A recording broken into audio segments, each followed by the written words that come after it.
1 Timóteo, capítulo 3, versículo 14 até o versículo 16.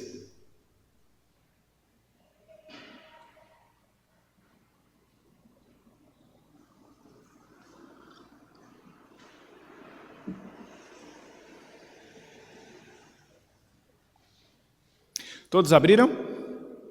Diz o seguinte a palavra do Senhor: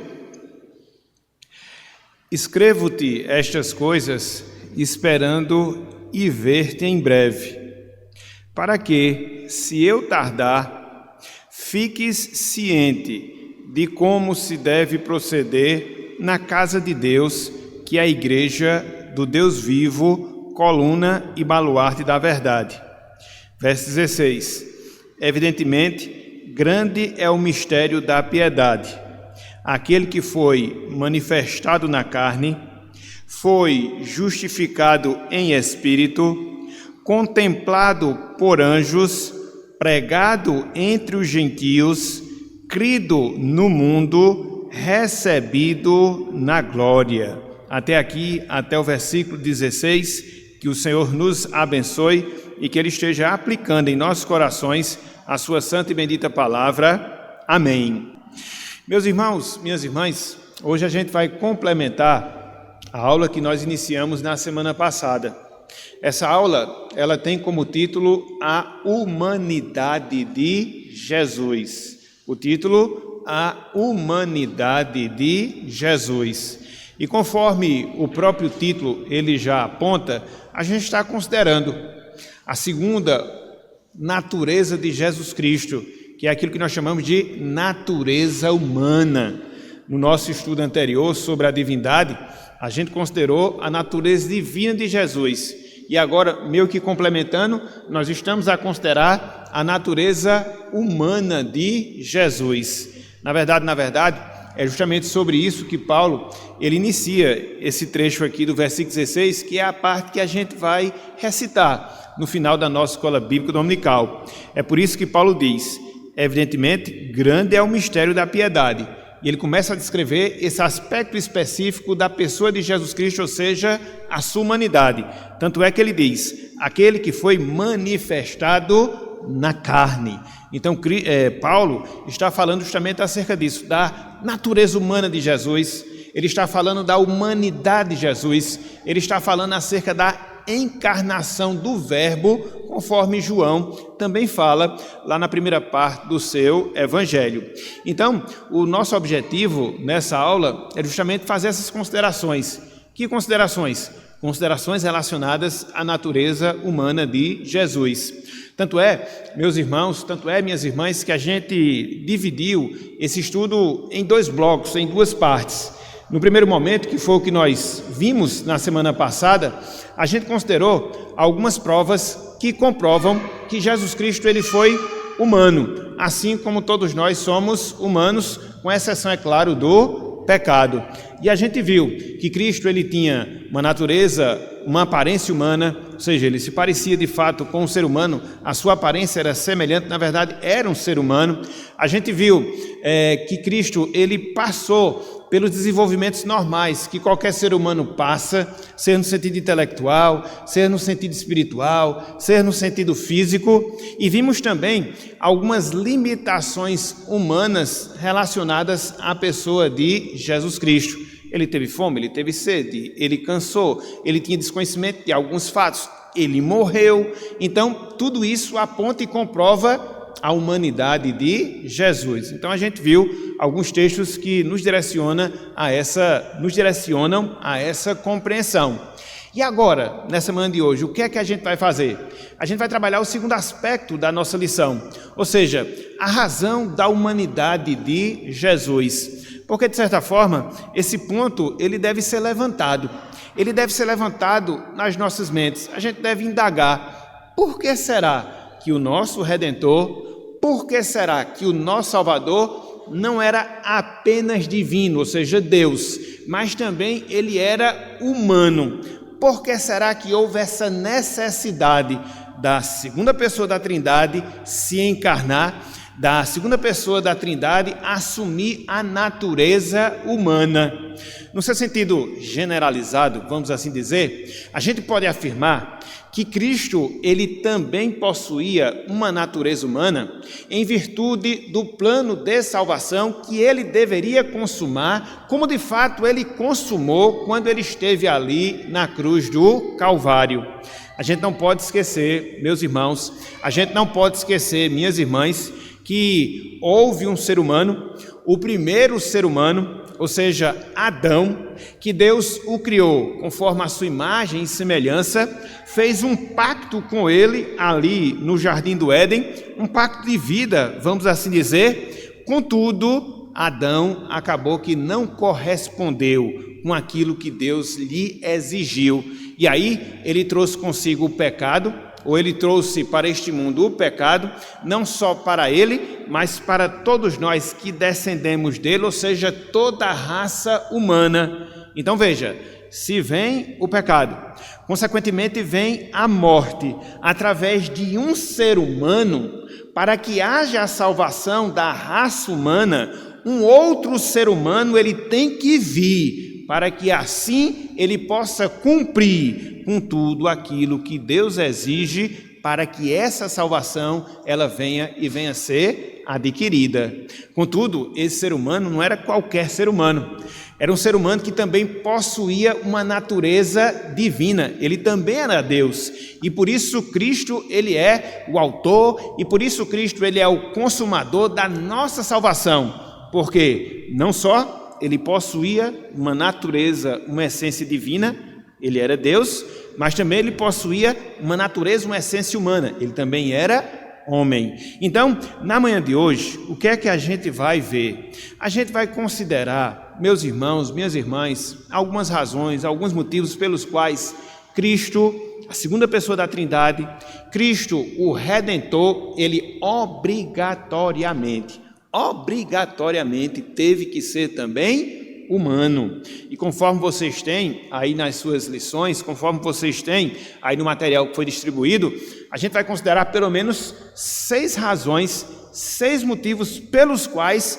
Cristo, ele obrigatoriamente teria que ser humano, teria que ter a natureza humana, ok? Então a gente vai seguir o conteúdo, é claro, não seguir literalmente o conteúdo, mas eu queria fazer alguns destaques aqui, em cima de cada ponto, lendo alguns versos da palavra, para que assim a gente possa complementar essa lição e fechar assim com pelo menos 2 aplicações de ordem geral, ok? Então, antes da gente seguir na lição de hoje, propriamente dito, a gente só fez apenas uma revisão, apenas uma introdução geral, mas antes da gente adentrar aos detalhes da nossa lição, dentro disso que foi colocado aqui nesse primeiro momento, alguma dúvida, alguma pergunta, alguma observação?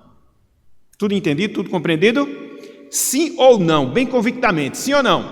Sim. Pronto, beleza, aí já é bom, ok? Então, em primeiro lugar, Cristo, ele teve que ser humano para ser exemplo perfeito para os seus discípulos. Cristo, ele teve que ser humano para ser exemplo perfeito para os seus discípulos. Meus irmãos, minhas irmãs, qualquer leitura que a gente faça da Bíblia Sagrada, da Palavra de Deus, a gente vai observar inúmeras pessoas, sejam homens, sejam mulheres, que de fato viveram em piedade, em santidade, em consagração a Deus, que de fato viveram uma vida de compromisso com o Senhor. Vários exemplos. Não é sem razão, não é sem motivo que você tem lá na carta escrita aos Hebreus, no capítulo 11, aquilo que nós chamamos de galeria da fé, que são exemplos, no caso específico do Antigo Testamento, de pessoas que viveram pela fé, que tiveram realmente as suas vidas consagradas, devotadas a Deus. Contudo, quando você observa, no seu sentido mais detalhado, a vida de cada um desses personagens, você vai constatar erros, falhas, pecados, transgressões, que pelo menos em alguns, ou pelo menos em algum momento da sua vida, eles vivenciaram. Então essa é uma realidade, nossa, enquanto ser humano, porque ainda somos imperfeitos. Por outro lado, meus irmãos, por outro lado, minhas irmãs, quando a gente considera a pessoa de Jesus Cristo, Quando a gente considera o exemplo de Jesus Cristo, e quando eu falo aqui exemplo, eu falo no seu sentido mais amplo, quer seja naquilo que ele realizou, quer seja naquilo que ele falou, quer seja naquilo que ele se comportou, quer seja naquilo que ele proferiu, você chega à conclusão que Cristo ele não teve pecado nenhum. Inclusive, essa vai ser a matéria da aula que a gente vai considerar semana que vem, a impecabilidade de Jesus Cristo. É somente um spoiler aqui, só para você ver o que é que vai ser tratado na semana que vem. Então, Cristo, ele não pecou. E por esse fato, meus irmãos, por esse fato, minhas irmãs, também nós temos em Jesus Cristo o exemplo perfeito do que é um ser humano, do que deveria ser o homem, caso Adão não tivesse pecado. Então Cristo ele vem não para nos dar o mau exemplo que foi dado por Adão, que escutou as seduções do diabo, seguiu após as suas tentações e caiu em pecado, levando não só a si mesmo, mas toda a raça humana a uma condição pecaminosa. Cristo não. Ele é exemplo perfeito para cada um de nós.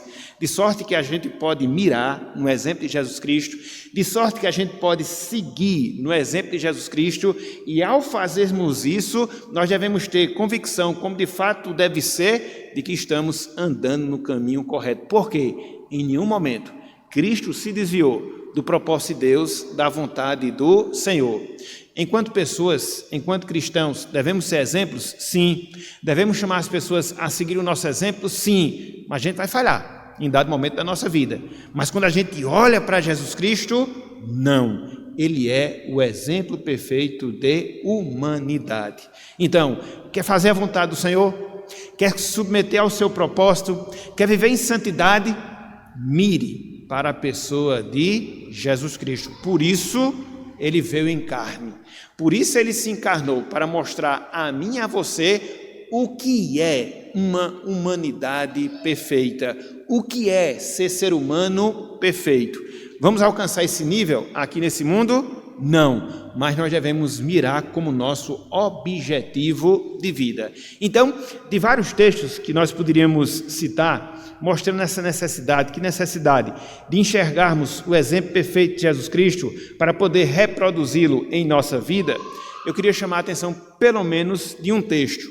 Abram, por favor, aí, Evangelho de João, capítulo 13. Evangelho de João, capítulo 13. Esse é um texto, de certa forma, por demais conhecido, de todos nós, porque ele retrata os instantes finais do ministério terreno de Jesus Cristo, enquanto ele estava ali, nos últimos momentos, na companhia dos seus discípulos.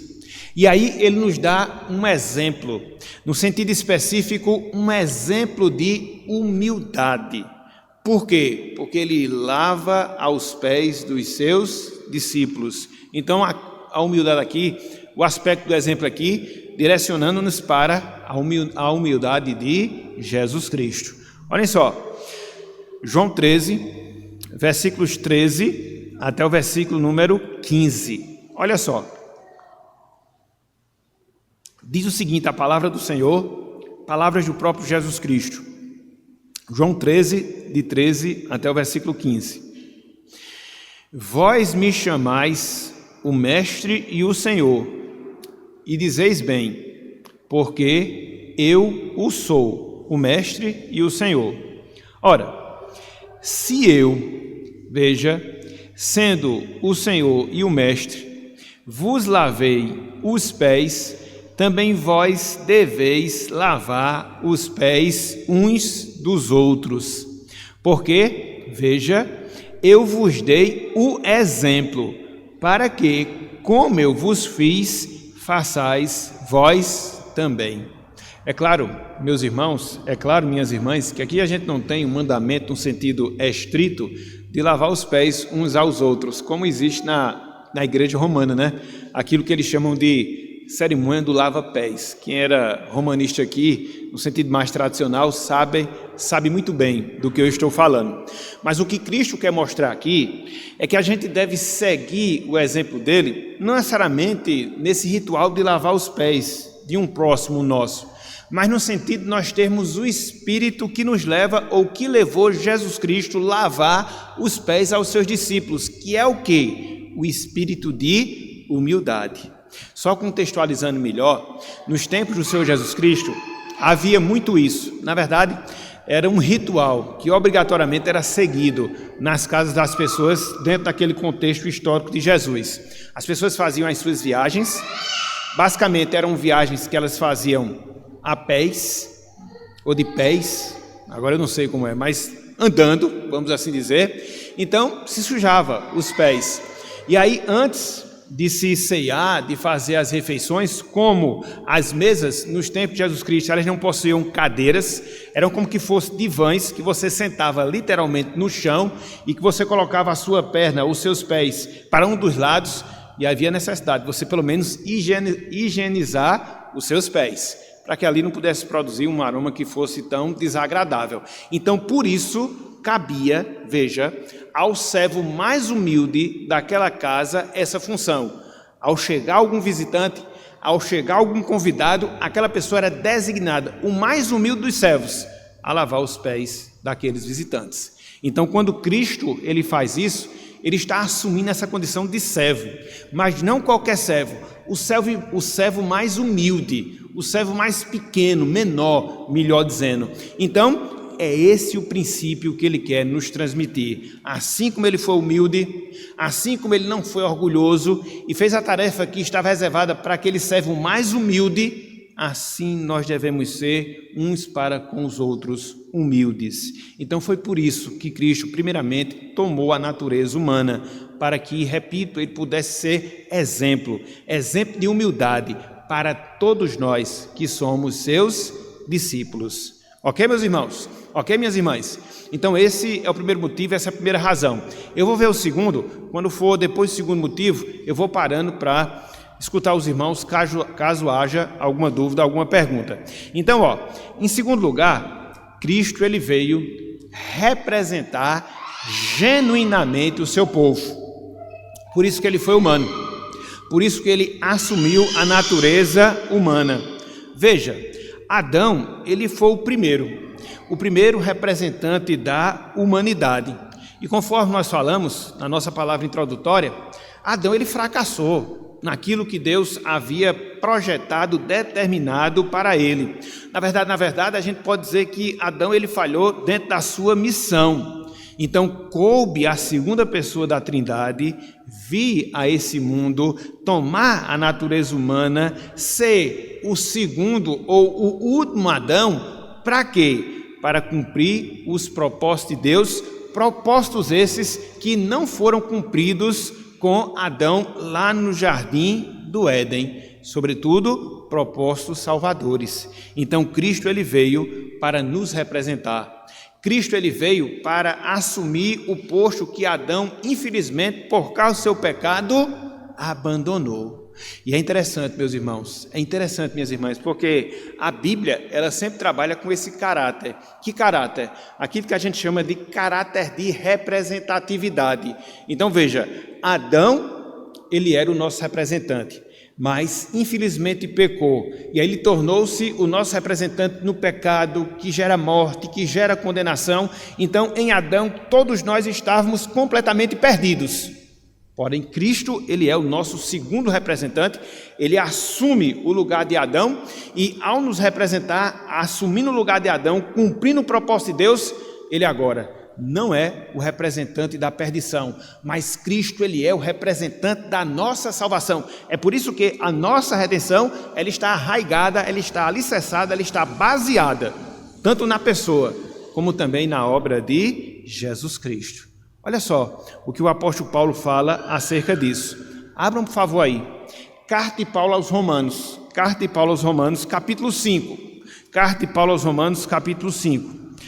Eu teria um outro texto para ser lido dentro desse ponto, mas a gente vai lê-lo num outro ponto e lá eu vou fazer menção a ele. Pelo menos esse a gente vai ler. Romanos 5, versículo 12 até o versículo número 15. Veja aqui os nossos dois representantes. Adão e Cristo. O representante que traz pecado, condenação, juízo. O representante que traz retidão, salvação, redenção, Cristo. Então veja, nós somos representados por uma dessas pessoas. Aqueles que estão no mundo, que não foram salvos, ainda têm como representante Adão. E nós que fomos remidos, temos como representante a pessoa de Jesus Cristo. Então, um desses dois representam as pessoas da humanidade, ou representa as pessoas da humanidade, ou Adão ou Cristo. Olha só, Romanos 5, a partir do versículo 12. Aqui diz o seguinte: portanto, assim como por um só homem, ou seja, por Adão, entrou o pecado no mundo, e pelo pecado a morte. Assim também a morte, veja, passou a todos os homens, porque todos pecaram. Então é por isso que o pecado, ele está no nosso DNA. Ele nos foi repassado por Adão. É por isso que Davi dizia que ele foi concebido em iniquidade. Ele foi concebido, nascido em iniquidade e concebido em transgressão. Se não me engano, ele fala isso. Então, essa é a natureza, meus irmãos, que todo e qualquer ser humano tem, porque Adão é o nosso representante, por causa do pecado dele. Mas Paulo, ele não para por aí. Versículo 13: porque até o regime da lei havia pecado no mundo, mas o pecado não é levado em conta quando não há lei. Veja, entretanto, reinou a morte desde Adão até Moisés, mesmo sobre aqueles que não pecaram, à semelhança da transgressão de Adão, o qual prefigurava aquele que havia de vir. Então veja que o pecado ele passou desde o período de Adão até Moisés dentro da lei e passa de geração em geração. Estivemos lá no Éden? Não estivemos lá no Éden, mas o nosso representante estava. Então era como se nós estivéssemos lá. Para você entender isso, no seu sentido mais específico, basta você usar a ilustração que nós temos dentro do nosso sistema político, que é o sistema de representatividade. Nós temos os nossos representantes municipais, os vereadores, nós temos os nossos representantes estaduais, os deputados estaduais, nós temos os nossos representantes federais, os deputados federais e os senadores. Nós não estamos lá no Congresso, mas eles nos representam. Tanto é que aquilo que eles fazem de bom ou ruim vai respingar sobre quem? Sobre nós. E quem foi que os colocou lá? Então a gente não tem o que reclamar. Então é esse mesmo princípio de representatividade que, espiritualmente falando, vigora sobre as nossas vidas. Adão, o nosso representante, na perdição e na condenação. Por isso, nós não estávamos no Éden. Mas se nós estivéssemos no Éden, se preocupe não, a gente ia pecar da mesma forma de Adão. Nem se preocupe. Mas olha só, o segundo representante que nós temos, versículo 15. Todavia, não é assim o dom gratuito como a ofensa. Porque se pela ofensa de um só, no caso Adão, morreram muitos, muito mais a graça de Deus e o dom pela graça de um só homem, que homem é esse? Jesus Cristo, foram abundantes sobre muitos. É interessante que o pecado, ele atinge a todos. E a graça que vem através do homem Jesus Cristo alcança quem? Muitos, não são todos, porque são aquelas pessoas as quais Deus destinou para a salvação. Então Cristo, ele é o nosso representante, é o nosso representante na redenção. Por isso ele ser humano, por isso ele possui a natureza humana, para que ele pudesse nos representar, como de fato Cristo ele nos representou. Ok, meus irmãos? Ok, minhas irmãs? Então, até aqui a gente viu dois motivos, duas razões pelas quais Cristo ele ter sido humano. Em primeiro lugar, para ser exemplo perfeito para todos os seus discípulos.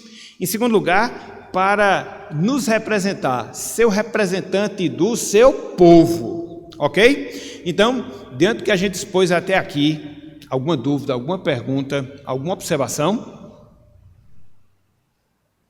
Não? Podemos seguir? Então vamos lá.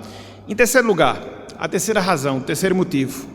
Cristo ele veio e assumiu a natureza humana para que ele estivesse sob a lei.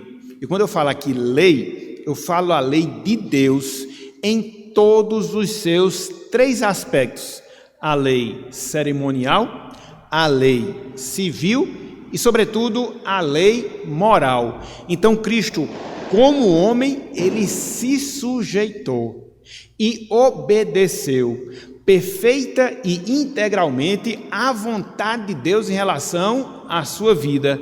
Não houve uma só ordenança, não houve um só ditame de Deus que Cristo houvesse negligenciado. Não, isso não aconteceu. É diferente de Adão, que havia sobre ele apenas uma obrigação. Qual era a obrigação? De Adão não comer do fruto do conhecimento do bem e do mal. Era apenas uma lei, era apenas um mandamento, e ele foi incapaz de poder cumpri-lo. Cristo não, ele cumpriu todos os aspectos que regiam todo aquele sistema de cerimônia, de culto, de sacrifício do Antigo Testamento. Cristo cumpriu todas as exigências que se determinava para um judeu, integrante do povo da aliança lá no Antigo Testamento. Cristo, ele cumpriu todos os 10 mandamentos, seja no sentido prático, seja no sentido da intenção. Então, olhar para Jesus Cristo é ter essa visão, alguém que cumpriu integralmente a lei, e por isso ele se tornou carne, por isso ele assumiu a natureza humana, porque não era ali um fantasma, não era ali um espírito, mas era alguém em carne, cumprindo perfeitamente a vontade de Deus. Olha só o que o apóstolo Paulo ele fala acerca disso. Abram aí, por favor, Gálatas capítulo 4, Gálatas capítulo 4, versículos 4 a 5. Eu não vou me deter muito aqui nesse texto, porque se os irmãos puxarem um pouco pela memória, vão se lembrar que a gente viu isso, seja quando a gente considerou o nascimento de Jesus Cristo, seja quando a gente considerou a divindade de Jesus Cristo. Eu vou só passar aqui para a gente poder ter esse registro. Gálatas 4, 4 a 5.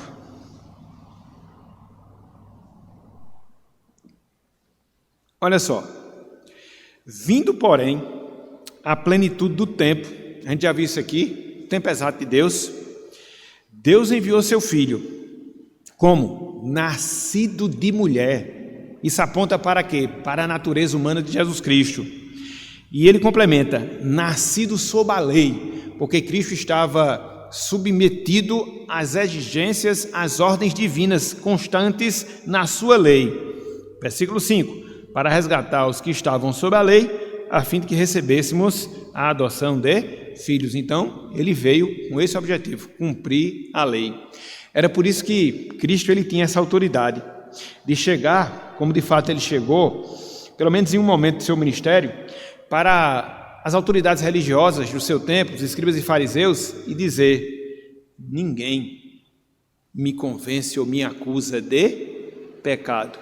Ninguém me convence ou me acusa de pecado. Ele tinha essa autoridade, ele possuía essa prerrogativa, porque ele cumpria estritamente tudo aquilo que Deus exigia dentro da sua lei, e ele veio em carne para poder realmente realizar essa missão.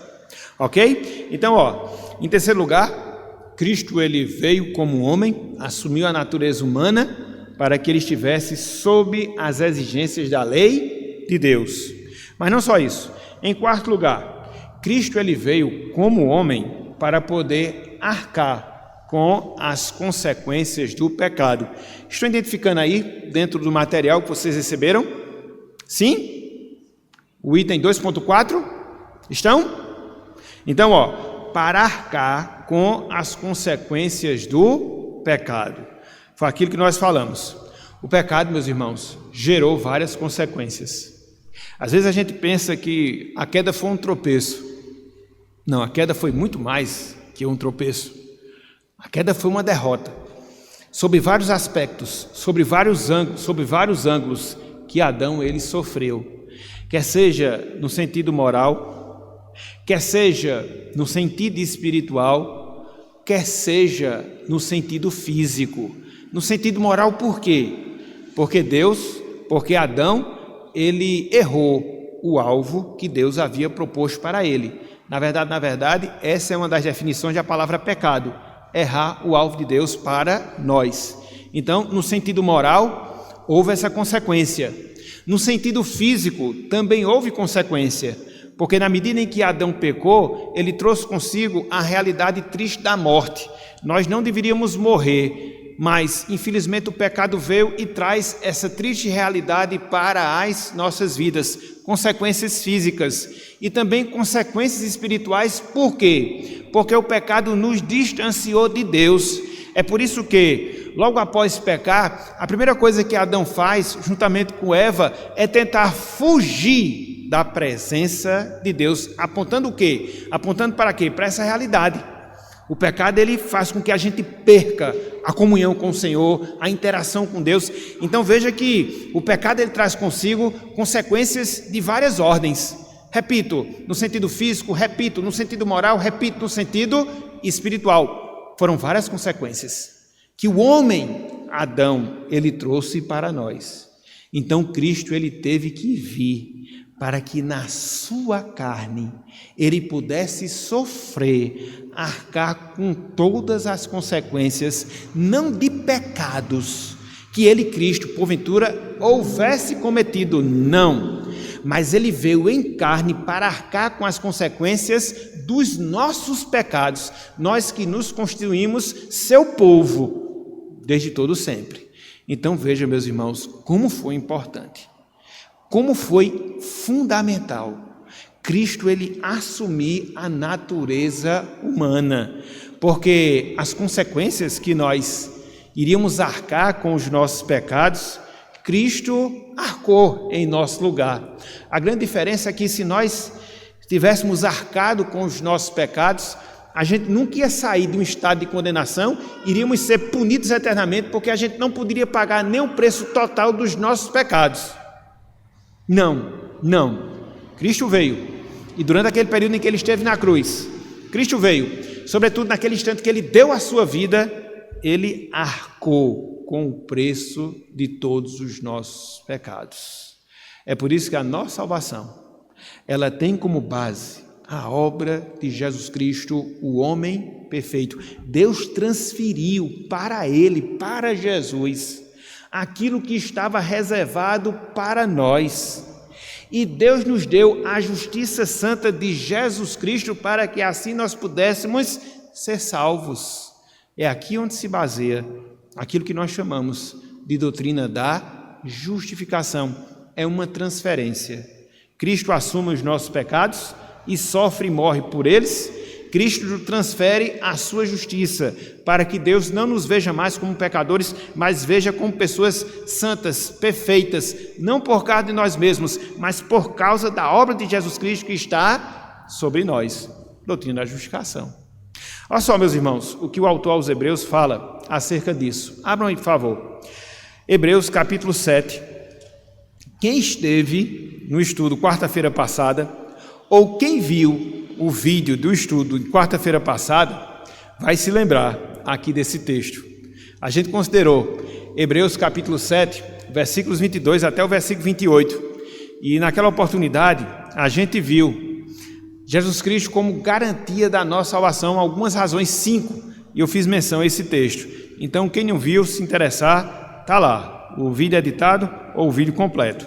Abram aí, Hebreus capítulo 7, olha só, as qualidades perfeitas que possuía Jesus Cristo, e por isso produz uma salvação perfeita, porque ele arcou com o preço do nosso pecado.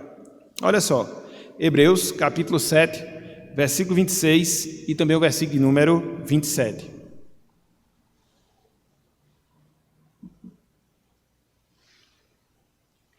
Diz o seguinte a palavra do Senhor, Hebreus 7, 26 e também o versículo 27. Com efeito, nos convinha um sumo sacerdote semelhante a este. E aí o autor sagrado começa a descrever 5 qualidades que um sumo sacerdote, Jesus Cristo perfeito, ele possui. Quais são? Santo, inculpável, sem mácula, separado dos pecadores e feito mais alto do que os céus. Versículo 27. que não tem necessidade, como os sumos sacerdotes, de oferecer todos os dias sacrifícios, primeiro por seus próprios pecados, depois pelos pecados do povo, porque esse era o ciclo que existia lá no Antigo Testamento. Existia o papel do sumo sacerdote, existia a função do sumo sacerdote, que era de oferecer sacrifícios em favor do povo de Deus lá no Antigo Testamento, porém, antes que ele se apresentasse diante de Deus para oferecer sacrifício em favor do povo, ele teria que oferecer sacrifício em favor dos seus próprios pecados, para que assim ele pudesse ser habilitado a oferecer sacrifício em favor dos pecados do povo da nação. Então, o sumo sacerdote no Antigo Testamento tinha essa limitação. Primeiro ele oferecia pelos seus próprios pecados, depois ele oferecia pelos pecados do povo.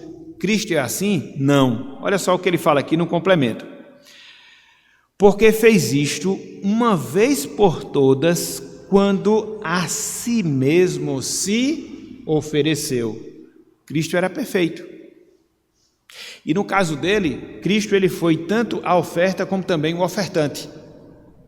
Os sumos sacerdotes no Antigo Testamento, eles eram ofertantes que davam a Deus as ofertas, sacrificavam a Deus as ofertas. Cristo ele assumiu as duas condições. Ele era o sacrifício, porque foi ele que morreu, e ao se entregar, ele foi o sacerdote também. Então Cristo ele era o ofertante, Cristo ele era a própria oferta. E quando ele fez isso, ele arcou, pagou o preço pelos nossos pecados. Então, negar a humanidade de Jesus Cristo é negar o meio através do qual Deus ele adquiriu para nós em Cristo a nossa salvação. Negar a humanidade de Jesus Cristo é ter uma percepção defeituosa da nossa obra redentora, é nos enxergar ainda como mortos nos nossos pecados, cuja vida ainda não foi perdoada pelo sacrifício mais alto, mais sublime de Jesus Cristo. É muito perigoso, meus irmãos, muito perigoso, minhas irmãs. Por isso, não há como nós fugirmos dessa realidade.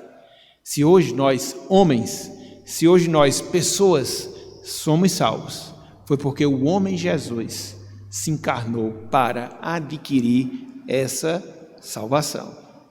Ok? Então, vimos mais duas razões, mais dois motivos pelos quais Cristo ele se encarnou. Para quê? Para que ele estivesse sob a lei. Para quê? Para que ele pudesse arcar com o peso ou com as consequências do nosso pecado. As duas últimas razões, os dois últimos motivos. Cristo ele assumiu a natureza humana para simpatizar com o seu povo. Ser simpático com o seu povo. Meus irmãos, minhas irmãs, se Cristo ele tivesse sido apenas divino, como é que ele ia experimentar na carne aquilo que a gente experimenta? As nossas tentações, as nossas tribulações, as nossas provações. Isso é difícil e todos nós sabemos disso, porque é uma experiência que se faz real continuamente nas nossas vidas. Cristo ele veio e ele passou pelas mesmas coisas que nós passamos. A grande diferença é que ele não pecou, mas ele sabe o sofrimento, ele sabe a luta, ele sabe o desafio.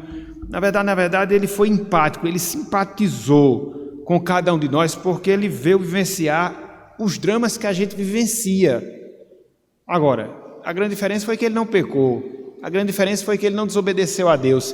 Então ele veio se solidarizar, porque uma coisa é, você está ali, né, suponhamos, fazendo um exercício físico, correndo, né, e via de regra acontece isso, né, os treinadores, a torcida fica, vai tu também. Porque você está lá de fora é fácil, né? Quem está ali sabe o drama, o desgaste, né? As dores. Então, ele não só ficou incentivando, ele foi ao nosso lado e também participou. A diferença é que a gente tropeçou no percurso, ele completou a carreira com louros. Então, Cristo ele teve a esse amor, essa demonstração de delicadeza.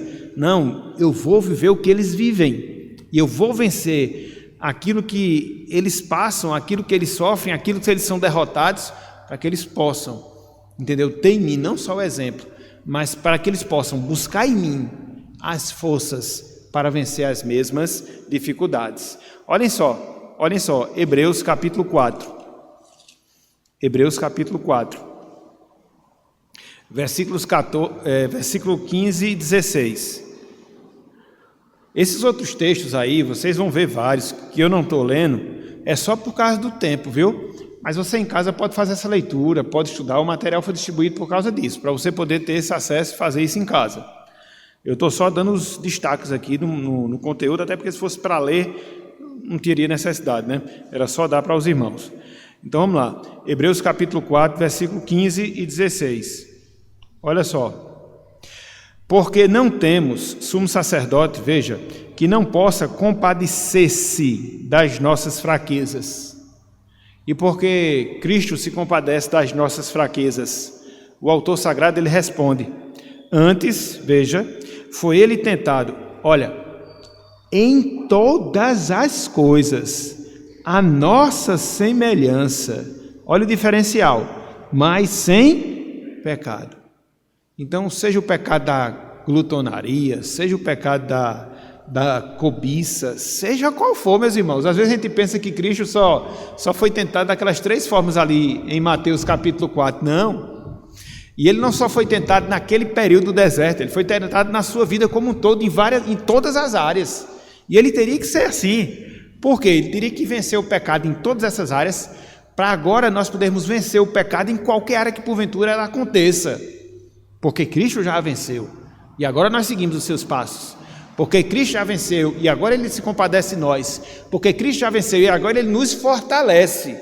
Então, foram em todas as áreas. É porque isso não é registrado no Evangelho, mas nós temos todas essas lutas pelas quais Cristo, Ele passou. Versículo 16. Em virtude disso, acheguemo-nos, portanto, confiadamente, junto ao trono da graça, a fim de recebermos misericórdia e acharmos graça para socorro em ocasião oportuna. Veja aí 2 palavras-chave que a gente mencionou agora há pouco: graça e misericórdia.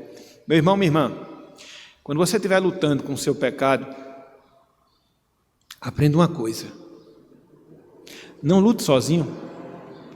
Talvez esse seja o nosso maior problema. A gente quer lutar sozinho contra os nossos pecados. É a minha força, é a minha disposição.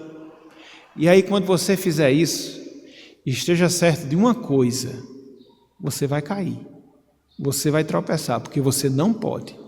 Você não pode. O que é que você deve fazer? O que nos é dito aqui nesse texto: recorra ao trono da graça. Seja qual for a debilidade que você tenha, seja qual for a tentação pela qual você passe, seja qual for a luta que você tenha pela frente, coloque-se diante de Jesus Cristo, o teu sumo sacerdote. Fale para Ele o quanto é difícil. Peça para Ele lhe capacitar através do Espírito dele que habita em você, e aí se levante e com Ele vá lutar contra os teus pecados, certo? Faça isso só não. Se você fizer, a derrota é certa. Faça, lute, guerreie com Cristo ao seu lado e seja sincero. Coloque-se diante dele, abra seu coração e mostre como é difícil. E é nessa postura humilde que ele vai lhe encher de graça, de misericórdia, e que ele vai fazer com que você triunfe para a glória dele sobre as suas tentações. Faça isso, em nome de Jesus. Ok? Então, em 5º lugar, fechando, em 6º lugar, Cristo, ele assumiu a natureza humana para ser padrão do nosso corpo redimido. Padrão do nosso corpo redimido. A gente viu isso semana passada. O corpo de Jesus Cristo, o corpo que ele teve aqui, antes da crucificação, era um corpo perfeito. Depois da sua morte, da sua ressurreição, além de perfeito, glorioso. Então, isso de certa forma nos ajuda a entender como será o nosso corpo. Não que a gente vá ter o corpo igual ao de Jesus Cristo, mas os nossos corpos eles serão semelhantes ao corpo glorioso de Jesus Cristo, que não se deteriora, que não é inclinado para o pecado, que não é fraco, que não é acometido por doenças, que não é restrito a limitações. Não, mas um corpo glorioso. Então, ver Jesus Cristo na sua humanidade, sobretudo depois da sua ressurreição, é ter um vislumbre de como nós seremos na eternidade e para todo sempre. Olha só, meus irmãos, o que o apóstolo Paulo fala acerca disso. Abram aí, Filipenses capítulo 3.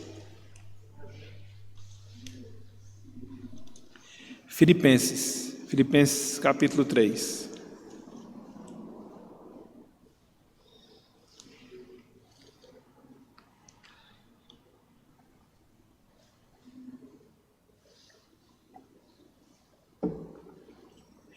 É interessante, eu vou só abrir um parênteses aqui, enquanto vocês abrem a Bíblia, Filipenses 3, 20 a 21. Meus irmãos, se tem algo que desperta o interesse dos seres humanos, é em relação aos seus corpos. Corpo perfeito, o corpo que não envelhece, o corpo que não se deteriora. Não é por isso que a gente usa os filtros no Instagram, né? Que grande engano. Para pensar que isso vai resolver o nosso problema. Mas a realidade bate. E ela bate na nossa porta. Então o ser humano ele tem essa ânsia. E é interessante porque na medida que você vai ficando velho, você vai vendo isso. O seu corpo não corresponde mais. O vigor, a saúde. E a gente fica procurando a fonte da juventude. Como se ela existisse aqui na Terra. Ela não existe. E isso é bom. Para que a gente possa entender que a gente não precisa de fonte de juventude aqui neste mundo. A gente tem a promessa de corpos perfeitos na eternidade, semelhante ao corpo de Jesus Cristo. E a gente passa a ansiar por isso, e não pelos remendos que o mundo propicia para poder estancar os problemas da nossa velhice, seja através das cirurgias plásticas, seja através da indústria do cosmético, ou a qualquer outro recurso, dos filtros de Instagram. Não resolve. Aqui nesse mundo, a gente não tem solução para a deterioração do nosso corpo. A gente deve ansiar essa restauração, não aqui, na eternidade, porque Cristo ressuscitou. Seu corpo é perfeito, é glorioso. Os nossos corpos serão perfeitos e gloriosos. Olha só o que Paulo fala. Eu vou fechar aqui depois desse texto, concluindo e trazendo duas aplicações bem rápidas. Paulo disse, Filipenses 3, 20 e 21, pois a nossa pátria está nos céus, de onde também aguardamos o Salvador, o Senhor Jesus Cristo, o qual, veja, transformará o quê? O nosso corpo de humilhação. Meus irmãos, esse corpo que a gente tem agora é um corpo de humilhação. Adoece, envelhece, morre. É um corpo de humilhação. Para ser igual ao corpo da sua glória, segundo a eficácia do poder que ele tem de até subordinar a si todas as coisas. Em 1 João 3,2, o apóstolo João diz que os nossos corpos serão semelhantes, não iguais, mas semelhantes a Jesus Cristo. Então, Cristo ele se humanizou, se encarnou para mostrar, para que a gente tenha um relance do que será os nossos corpos na eternidade. Entendeu, meus irmãos? Entendeu, minhas irmãs? Então, aqui você vai encontrar esses 6 motivos, essas 6 razões pelas quais Cristo ele foi humano, para ser exemplo perfeito para os seus discípulos, para nos representar oficialmente e perfeitamente o seu povo, para que pudesse guardar perfeitamente a lei de Deus, submetendo a ela, para que pudesse arcar com as consequências do nosso pecado, para que pudesse simpatizar com o seu povo e, por fim, para ser padrão do corpo ressurreto que nós teremos na eternidade. Então, estas são, melhor dizendo, as provas que mostram a necessidade da humanidade de Jesus Cristo. E diante disso, o que é que a gente deve fazer? Na lição vocês têm aí 3 aplicações. A aplicação número 2, eu falei dela semana passada, ou seja, que a gente deve procurar viver a humildade assim como Jesus Cristo, ele viveu. Mas há outras 2 aplicações que a gente tem aí na parte final dessa lição, com base em tudo isso que nós consideramos. Ou seja, primeira aplicação, devemos dar graças a Deus pela humanidade de Jesus Cristo, porque foi a humanidade de Jesus Cristo que possibilitou, que na verdade permitiu, que na verdade consumou a nossa salvação. Sem ele ter assumido a natureza humana, não havia redenção. Ele assumiu a natureza humana, a redenção. Louvado seja Deus por causa disso, meus irmãos. Louvado seja Deus por causa disso. E a terceira aplicação, devemos seguir no exemplo de Jesus. O que é que Deus quer que nós sejamos enquanto seres humanos? Como é que Deus quer que nós vivamos enquanto seres humanos? Qual o padrão de vida que nós devemos ter enquanto ser humano para glorificar a Deus? Veja como viveu Jesus Cristo. Veja como se comportou Jesus Cristo. Veja o que falou Jesus Cristo. Veja como pensou Jesus Cristo. Então, quanto mais você segue a pessoa e o exemplo de Jesus, mais você vai demonstrar a humanidade que está dentro do propósito de Deus para as nossas vidas. Que está para as nossas vidas. É por isso que nós somos cristãos. A palavra cristão significa mini-Cristo. Um pequeno exemplo de Jesus Cristo. E é por isso que nós somos cristãos. Nós somos mini-cristos. E por isso nós devemos seguir no exemplo de Jesus Cristo. Hoje o Evangelho, ele está muito rotulado, né? Você tem que ser isso, você tem que ser aquilo, você tem que ser reformado, você tem que ser puritano, você tem que ser... Não, você tem que ser cristão. O resto é só rótulo, que só serve para estimular o nosso orgulho espiritual. A gente tem que ser cristão,